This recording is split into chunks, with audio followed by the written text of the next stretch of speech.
भाइयों बहनों,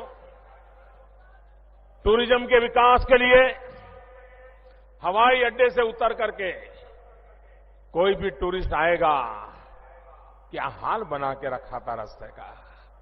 भाइयों बहनों, हवाई अड्डे से काशी तक आने का रास्ता काफी मात्रा में सुधरा है कि नहीं है? और ज्यादा सुधर रहा है कि नहीं सुधर रहा है? आपको दिखता है क्या? दिखता है क्या?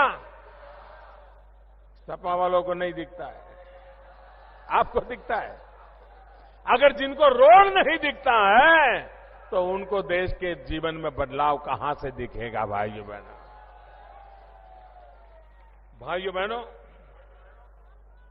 हमने रिंग रोड बनाने का काम किया।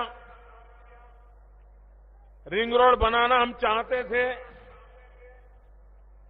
लेकिन राज्य सरकार की रुकावटें, काम धीमा। हम वाराणसी गोरखपुर रोड बनवा रहे थे, लेकिन काम धीमा, सरकार का सहयोग नहीं। हम वाराणसी सुल्तानपुर रोड बनाना चाहते हैं, काम शुरू हो रहा है, आगे नहीं बढ़ रहा है, धीरे चल रहा है। और भाइयों बहनों, इन सब कामों के लिए भारत सरकार ने 11,000 करोड़ रुपया दिया है, 11,000 करोड़। लेकिन ये ऐसी सरकार है, अभी तक किसानों को जमीन का जो पैसा देना चाहिए, वहां पर थोड़ा रोड चौड़ा करना है तो उनको पैसा देना चाहिए, उनको देने के काम में भी रुकावटें डाली। 4,500 करोड़ रुपया अभी भी वैसी की वैसी थप्पी पड़ी है, लोगों को पैसे नहीं दिए जा रहे हैं। भाइयों बहनों, गंगा घाट का काम हो, सफाई का काम हो, बिजली के तार को अंडरग्राउंड करने का काम हो, ये सारी चीजें टूरिज्म को बढ़ावा देने वाली और टूरिज्म से रोजगार मिलने वाला है। कोई बड़ा उद्योग लगाने के लिए जितना पैसा लगाते हैं, उससे जितने लोगों को रोजगार मिलता है, उससे अनेक गुना ज्यादा रोजगार टूरिज्म में मिलता है। और गरीब से गरीब टूरिज्म से कमाता है। यात्री जब आते हैं तो फूल बेचने वाला भी कमाएगा, नाव वाला भी कमाएगा, रिक्शा वाला भी कमाएगा, बिस्किट बेचने वाला कमाएगा, प्रसाद बेचने वाला कमाएगा, पूजा पाठ का सामान बेचने वाला कमाएगा, छोटे छोटे गेस्ट हाउस लोग करके लेके बैठे होंगे वो लोग कमाएंगे, चाय बेचने वाला भी कमाएगा। भाइयों बहनों, हम टूरिज्म को बढ़ावा देना चाहते हैं। दूसरी बात है, यहां क्वालिटी ऑफ लाइफ में चेंज आना चाहिए। हर घर में शौचालय बनना चाहिए। भाइयों बहनों, हमने योजना बनाई है 2022 तक हिंदुस्तान में कोई परिवार ऐसा न हो जिसके पास रहने के लिए अपना घर न हो। गरीब से गरीब को भी रहने के लिए घर मिलना चाहिए कि नहीं मिलना चाहिए? इतना काम तो सरकार ने करना चाहिए कि नहीं करना चाहिए?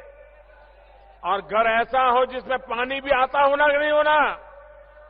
घर ऐसा हो जिसमें बिजली भी हो या ना हो? घर ऐसा हो जहां नजदीक में बच्चों के लिए स्कूल हो कि ना हो? ऐसा हम काम करना चाहते हैं। हमने उत्तर प्रदेश सरकार को कहा कि आपके यहां शहरों में 30 लाख परिवारों को घर की जरूरत है, घर नहीं है। भारत सरकार पैसा देने को तैयार है। आप हमें लिस्ट बना करके दे दीजिए, अर्जियां दे दीजिए। हमारे शहरी विकास मंत्री को बार बार चिट्ठी लिखनी पड़ी, सचिव को चिट्ठी लिखनी पड़ी, लेकिन ये ऐसी सोई पड़ी सरकार थी, ऐसी सोई पड़ी सरकार थी। कौन गरीब है जिसको घर नहीं है?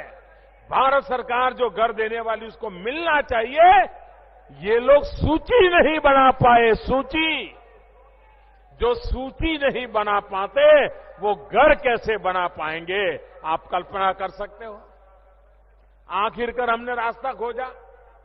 हमने पब्लिक को कह दिया कि हमारी सरकार जो कॉमन सर्विस सेंटर है, कंप्यूटर वाले लड़के हमने जो बिठाए, आप उनको अर्जी दे दीजिए, हम उन्हीं से अर्जी मंगवा लेंगे।